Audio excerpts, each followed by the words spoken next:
लोग दुनिया की सारी धोखेबाजी सह लेते हैं और समय के साथ भूल भी जाते हैं, लेकिन अपने ही किसी करीबी इंसान की चालाकी और विश्वासघात जिंदगी भर दिल में रह जाता है। खासकर तब जब आप उस इंसान को बहुत मानते हो, उसका सम्मान करते हो और खुद से ज्यादा उस पर भरोसा करते हो। लेकिन वही इंसान रिश्ते की आड़ में आपको इस्तेमाल करे और धोखा दे। जब ये सच्चाई आपके सामने आती है तो दिल को गहरी ठेस पहुंचती है और ये दर्द उम्र भर साथ रहता है। मैंने भी अपनी जिंदगी में अपने ही किसी अपने से ऐसा धोखा खाया है जिसे याद करते ही आज भी सीने में दर्द उठता है। आज घर आकर सबसे पहले मैंने अपनी माँ से आशीर्वाद लिया। यह मेरी आदत रही है कि घर आते ही सबसे पहले माँ के पास जाकर उनका आशीर्वाद लेता हूँ। माँ प्यार से मुझे अपने पास बिठाती हैं, मेरा हालचाल पूछती हैं और फिर बातों बातों में मुझे समझाने लगती हैं, जैसा कि वह रोज करती हैं। माँ मुझसे कहती हैं कि बहू को परेशान मत करना, उसके साथ जोर जबरदस्ती करने की कोशिश मत करना। उसका अभी उम्र कम है, वो अभी बच्ची है। इस रिश्ते को समझने के लिए उसे थोड़ा और समय चाहिए। बाकी तू खुद ही समझ सकता है मैं क्या कहना चाहती हूँ। वो अभी बहुत छोटी है, इस रिश्ते का दर्द शायद वह अभी सहन नहीं कर पाएगी। माँ की बातें सुनकर मेरा सिर अपने आप झुक गया। रोज वही बातें सुन सुनकर मुझे बहुत शर्म महसूस होने लगी। मैं एक जवान मर्द हूँ, इतना तो समझदार हूँ कि सही गलत को समझ सकूं, फिर भी पता नहीं मेरी माँ मुझ पर भरोसा क्यों नहीं कर पाती। अगर मैं इतना नासमझ होता तो फिर उन्होंने ही मेरा निकाह इतनी कम उम्र की लड़की से क्यों करवा दिया। शादी के बाद से माँ हर रोज मुझे यही समझाती आ रही हैं कि अपनी बीवी के पास मत जाना, उसके साथ रिश्ते बनाने की कोशिश मत करना, उसे थोड़ा समय देना जब तक वो पूरी तरह समझदार और जवान न हो जाए। अभी उसे वैवाहिक रिश्तों के बंधन में मत बांधना, क्योंकि वह इस रिश्ते की जिम्मेदारी और दर्द सहने के लिए अभी बहुत छोटी है। माँ की ये बातें मुझे बहुत अजीब लगती थीं। जिस लड़की की शादी हो चुकी है, जिसकी विदाई उसके मायके से हो चुकी है, उसे माँ ऐसे छोटा साबित करती थी जैसे वो कोई छोटी सी बच्ची हो। मैं रोज की तरह चुपचाप सिर झुकाए बैठा रहा। बाद में जब अपने कमरे में गया तो मेरी पत्नी मुझे देखते ही सिर झुकाकर कमरे से बाहर चली गई। ये देखकर मैं हैरान रह जाता था। मैं उसका पति हूँ, कोई पराया मर्द नहीं, फिर भी वह हर समय मुझसे डर सी जाती थी। जैसे ही मैं कमरे में दाखिल होता वो बाहर निकल जाती। मैं मानता हूँ कि उसकी उम्र कम है, लेकिन इतनी भी नहीं कि वह मेरे साथ दो चार बातें भी न कर सके। अगर उसे वैवाहिक रिश्ते को शुरू करने के लिए समय चाहिए तो मैं वह समय देने को भी तैयार हूँ, लेकिन वह तो गलती से भी मुझसे बात नहीं करती। मेरी पत्नी का नाम प्रिया है, उसकी उम्र 16 साल है और मेरी उम्र 24 साल। मैं मानता हूँ कि वह उम्र में छोटी है, लेकिन मैं कोई अनपढ़ या असभ्य इंसान नहीं हूँ जो उसे तकलीफ पहुँचाऊं। पत्नी होने के बावजूद वह खुद को मुझसे छिपाती रहती है। अब मुझे अपनी माँ पर गुस्सा आने लगा था, क्योंकि मुझे लगने लगा कि यह सब कुछ मेरी माँ की वजह से हुआ है। उनके रोज रोज दिए गए उपदेशों ने मेरी पत्नी के मन को पूरी तरह उलझा दिया था। माँ की बातों की वजह से ही वह हर समय मुझसे दूरी बनाए रखती थी। कई बार मुझे लगता था कि वह सच में बहुत नासमझ है, इन बातों को समझ ही नहीं पाती। मैं कभी जबरदस्ती उसे परेशान करने या उसे छूने की कोशिश नहीं करता था, फिर भी मुझे देखते ही वह घबरा जाती थी। रात को हम दोनों एक ही कमरे में सोते थे, लेकिन मैं माँ की सीख की वजह से हर कदम पर खुद को रोक लेता था। माँ का कहना था कि कम से कम 2 साल तक उसे समय देना चाहिए, जब तक वह 18 साल की न हो जाए, तब तक हमारे बीच किसी तरह का वैवाहिक रिश्ता नहीं होना चाहिए। एक बात मुझे समझ में नहीं आती थी कि अगर मुझे उससे रिश्ता नहीं बनाना था, तो फिर माँ ने इतनी जल्दी हमारी शादी क्यों करवाई। कुछ साल इंतजार करके भी तो यह शादी हो सकती थी। मुझे आज भी याद है, सुहागरात को माँ ने मुझे अपने पास बुलाकर कहा था, इसे संभाल कर रखना, अभी तुम्हारी पत्नी बहुत छोटी है, इसे थोड़ा समय देना ताकि वह दिल से इस रिश्ते के लिए तैयार हो सके। उस वक्त मैं बस माँ की तरफ देखता रह गया, क्योंकि मेरी शादी उन्हीं की इच्छा से हुई थी। उस रात को लेकर मैंने न जाने कितने सपने देखे थे, लेकिन माँ की बातों ने मेरे सारे सपनों को तोड़ दिया। मेरे चेहरे पर चिंता देखकर माँ मुझे समझाने लगी। उन्होंने कहा कि अभी ज्यादा मत सोच, ये बस कुछ दिनों की बात है। जब वह इन रिश्तों को समझना सीख जाएगी और थोड़ी बड़ी हो जाएगी, तब तुम अपना शादीशुदा जीवन शुरू करना, लेकिन अभी उसके साथ कोई रिश्ता मत बनाना। अगर कुछ उल्टा सीधा हो गया तो हम लोगों को क्या मुंह दिखाएंगे। माँ की बातें सुनकर मैं हैरान रह गया। अपने जवान बेटे की शादी कराकर वो कैसी बातें कर रही थी। मैं भी एक जवान मर्द हूँ, मेरी भी कुछ ज़रूरतें हैं, मैं खुद को कैसे काबू में रखूं? मैंने हैरानी से माँ की तरफ देखा और कहा, अगर मेरी पत्नी अभी समझदार नहीं हुई है, अगर वह शारीरिक और मानसिक रूप से इस रिश्ते के लिए तैयार नहीं है, तो फिर मेरी शादी ऐसी लड़की से क्यों करवाए? क्या दुनिया में लड़कियों की कमी पड़ गई थी? मैं कोई छोटा बच्चा नहीं हूँ कि अपनी पत्नी के बड़े होने का इंतजार करता रहूं। मेरी बात सुनकर माँ शर्मिंदा हो गईं और बोली कि मजबूरी में यह शादी जल्दी करनी पड़ी। लड़की सुंदर और भोली है, लेकिन अनाथ है। उसके भैया भाभी जितनी जल्दी हो सके उसे घर से विदा करना चाहते थे, इसलिए उसके लिए तुरंत एक पक्का रिश्ता ढूंढ रहे थे। वह मेरी सहेली की भतीजी है, मैं उसे ऐसी हालत में छोड़ नहीं पाई।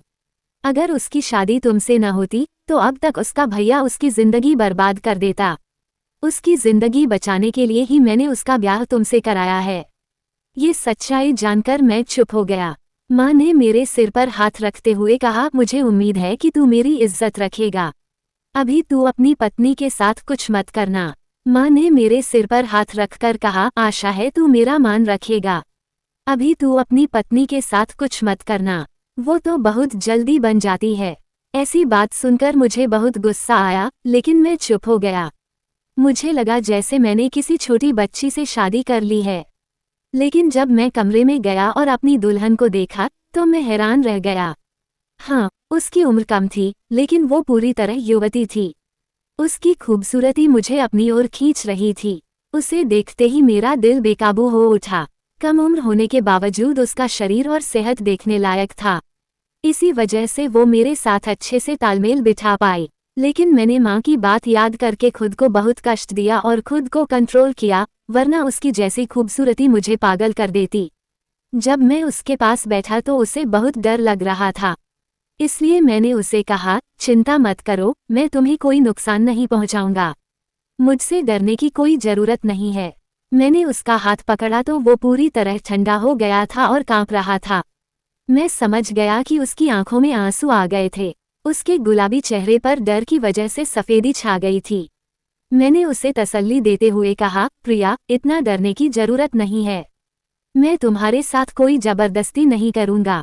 मैं हैरान था कि वो मुझे देखकर इतना क्यों डर रही है।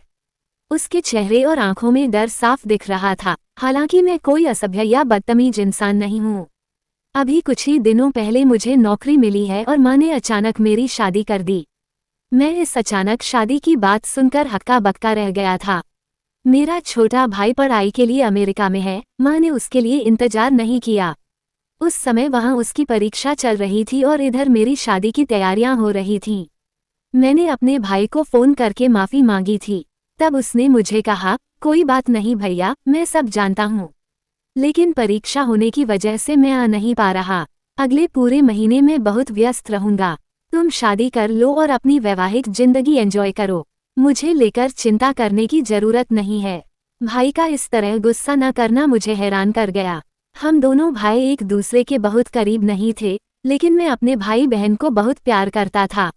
अपनी शादी के समय भाई की अनुपस्थिति मुझे महसूस हो रही थी, लेकिन मेरे भाई को तो कोई फर्क ही नहीं पड़ा। सब कुछ अच्छे से हो गया, मुझे भी कोई समस्या नहीं हुई। लेकिन अब माँ का व्यवहार और पत्नी का मुझसे दूर भागना, माँ का हर समय मुझे उपदेश देना कि अपनी बीवी को किसी भी हालत में हाथ मत लगाना, कुछ भी मत करना, मैं कुछ समझ नहीं पा रहा था। माँ हमेशा कहती थी कि वो अभी छोटी बच्ची है, कुछ समझती ही नहीं। लेकिन ये भी सच था कि मेरी पत्नी कोई छोटी बच्ची नहीं थी, वो पूरी तरह युवती लड़की थी। वो सज धज कर तैयार होकर अपनी सहेलियों से मिलने जाती, उनके साथ हंस हंस कर बातें करती। सिर्फ मुझसे ही बात नहीं करती थी, बस यही बात थी। मैं उसे मन भर कर देखता रहता, लेकिन मेरे दिमाग में हमेशा माँ का उपदेश घूमता रहता। कुछ दिनों में मेरा मिजाज ऐसा हो गया कि छोटी छोटी बातें मुझे परेशान करने लगीं। मैं एक जवान लड़का था, मेरी भावनाएं मुझे चैन से रहने नहीं देती थीं। मेरी बीवी रात रात भर बिस्तर पर एक तरफ सोई रहती। मुझे नींद नहीं आती, मन करता कि सब कुछ भूलकर डिम्पल को अपनी बाहों में भर लूं। लेकिन माँ की बात को भी ठुकरा नहीं पाता था। अगर उन्हें पता चल गया तो मेरी इज्जत उनकी नज़रों में खत्म हो जाएगी। इस सोच से मैं खुद को कंट्रोल कर लेता। ये कैसी शादी है जिसमें अपनी ही बीवी से दूरी बनाकर रखनी पड़ती है। अब तो ऑफिस में भी मेरा मन नहीं लगता था। मैं मन ही मन चाहता था कि जब मैं थककर घर लौटूं तो मेरी पत्नी मुस्कुराकर मेरी देखभाल करे, रात को जब थककर सोऊं तो सारी थकान भूलकर उसके साथ सुकून से सोऊं। मेरा मन करता था कि जब वो सज धज कर तैयार होती है तो मैं उसकी तारीफ करूं, उसके लिए फूल लाऊं, लेकिन हमारे बीच ऐसा कोई रिश्ता ही नहीं था। अगर मैं गलती से भी उसके लिए कोई गिफ्ट ले आता या कभी तारीफ कर देता तो वो इतना घबरा जाती जैसे मैंने कोई जुर्म कर दिया हो। उसके सुंदर चेहरे पर साफ दिखता था और वो और भी जल्दी दौड़कर मेरे पास से भाग जाती। ये सब मुझे बहुत बुरा लगता था, इसलिए मैंने प्रिया को उसी हालत में छोड़ दिया। लेकिन चाहकर भी मैं उसे ज्यादा इंतजार नहीं करवा पाता था। हम एक ही घर में रहते थे, एक ही बिस्तर पर सोते थे। मेरे लिए ये सब बहुत मुश्किल था। दिन ब दिन ऐसी लड़की जिसे देखकर अच्छे अच्छे लड़के भी अपनी इज्जत खो बैठे, मैं तो उसका पति था। जब वो सजी धजी रहती तो मेरी नजरें उससे हटती ही नहीं थीं। मेरी इस तरह देखने की आदत मेरी माँ भी समझ जाती और मुझे डांटती कि ये क्या बर्ताव है, मैं देख रही हूँ तू प्रिया की तरफ ज्यादा नजरें करने लगा है। क्या तू मेरी बात भूल गया है? माँ की बात सुनकर मैं शर्मिंदा हो जाता। मैं माँ से बहुत प्यार करता था, इसलिए उनकी बात टालकर कुछ कर नहीं पाता था। इसलिए मैंने माँ से कहा, अगर तुम मुझे प्रिया से अलग रखना चाहती हो तो फिर मेरी शादी उसके साथ क्यों की? और अगर अलग रखना ही है तो उसे तुम्हारे पास ही रखो, मेरे घर में मत लाओ। खुद पर कंट्रोल करना मेरे लिए बहुत मुश्किल हो रहा है। मेरी माँ भी अजीब थी। मैं उसे देख भी नहीं पाता था, कुछ कर भी नहीं पाता था। जब मैं ऑफिस से थकाकर घर लौटता तो वो किचन में काम में व्यस्त रहती। खाना खाकर कमरे में आता तो बस एक झलक देखने के लिए घंटों इंतजार करता रहता, लेकिन वो कमरे में आती ही नहीं। थके हुए शरीर से इंतजार करते करते जब मैं सो जाता तब भी वो चुपचाप आकर बिस्तर के एक कोने में लेट जाती। जिंदगी ऐसे ही बोरियत भरी चल रही थी। एक बार मैं खुद पर कंट्रोल नहीं कर पाया और नींद की हालत में मेरा हाथ उसके सीने पर लग गया। उसी पल मेरे दिल में आग लग गई। मेरे दिल का दर्द बहुत बढ़ गया। खुद को कंट्रोल करना बहुत मुश्किल हो गया और अचानक मैंने उसे खींचकर अपनी छाती से लगा लिया और उसे किस कर दिया। हाँ, और किस भी कर दिया। मेरे इस व्यवहार से वो अचानक चौंककर उठ बैठी। जो कुछ हुआ था वो इतना अचानक था कि वो चीखने चिल्लाने लगी। चीख सुनकर मेरी माँ कमरे में दाखिल हो गई और मुझे हजारों बातें सुनाने लगी, कहने लगी, तुझे शर्म नहीं आती? मैंने तुझे कितनी बार समझाया है कि वो अभी छोटी बच्ची है, तुझे थोड़ा समय देना चाहिए, लेकिन तेरे में खुद पर एक भी काबू नहीं है। इस बार मुझे भी गुस्सा आ गया। मैंने कहा, माँ, तुमने मुझे और प्रिया को शादी क्यों दी? अपनी पत्नी के साथ शारीरिक संबंध बनाने की इच्छा एक स्वाभाविक बात है जो मेरे अंदर भी जाग गई थी। मैंने कोई गलत काम नहीं किया। मेरी माँ को ये पता नहीं था कि पति पत्नी के बीच इस तरह दखलंदाजी नहीं करनी चाहिए। ये बात मुझे बहुत गुस्सा दिला रही थी, लेकिन चाहकर भी मैं माँ से कुछ कह नहीं पाता था। उस रात मेरी माँ ने मेरे ही कमरे में प्रिया के पास लेटकर सोना तय कर लिया। मैं अपनी माँ की वजह से अपनी पत्नी के पास अपना हक भी नहीं मांग पा रहा था। न तो प्रिया को उसका हकदार प्यार दे पा रहा था, और अगर देने की कोशिश भी करता तो वो चीख चिल्लाकर दूर भाग जाती। पता नहीं प्रिया को क्या समस्या थी। आज भी वो मुझसे कोई बात नहीं करती ताकि मैं उसके अंदर का डर निकाल पाता। समय ऐसे ही बीत रहा था और दिन ब दिन वो और भी ज्यादा खूबसूरत हो रही थी। एक रात जब मैं सो रहा हूँ ऐसा समझकर वो कमरे में आई और बिस्तर पर लेट गई।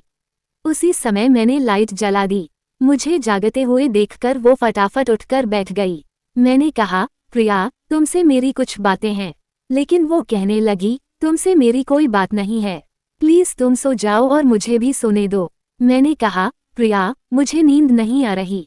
हमारी शादी को इतने दिन हो गए और मैंने तुमसे 2 मिनट भी ठीक से बात नहीं की। ठीक है, हम अभी वैवाहिक संबंध शुरू नहीं करेंगे, लेकिन कम से कम तुम मुझसे बात तो कर सकती हो, मेरे साथ दोस्ती तो कर सकती हो। मेरी बात सुनकर वो मेरी तरफ देखने लगी। अब उसकी आंखों में डर नहीं था, बल्कि हैरानी थी। मैंने अपनी बात का जवाब दिए बिना कहा, मेरे पास मत आओ। मैंने कहा, लेकिन क्यों? मैं तुम्हारे पास क्यों नहीं आऊं? क्या तुम्हारा मन कभी मेरे साथ रहने की इच्छा नहीं करता? जितना मैं जानता हूँ, हर लड़की को अपने जीवन साथी के साथ रहने की चाहत होती है। सबको चाहत होती है कि अपने जीवन साथी की छाती पर सिर रखकर सोएं। क्या तुम्हें ऐसी इच्छा नहीं होती? मेरी ऐसी बात सुनकर वो शर्म से लाल हो गई।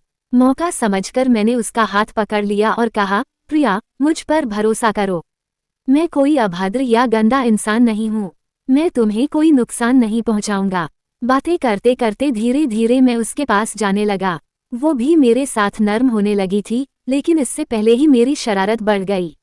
तभी दरवाजे पर जोर जोर से खटखट की आवाज हुई। मुझे पता था कि मेरी उम्मीदों पर पानी फेरने मेरी माँ आ गई हैं। मैंने दरवाजा खोला तो देखा माँ दरवाजे पर खड़ी हैं। उनके चेहरे पर गुस्सा साफ झलक रहा था। वो कहने लगी, तुम दोनों के कमरे की लाइट अभी तक क्यों जल रही है? तुम लोग अभी तक सोए क्यों नहीं?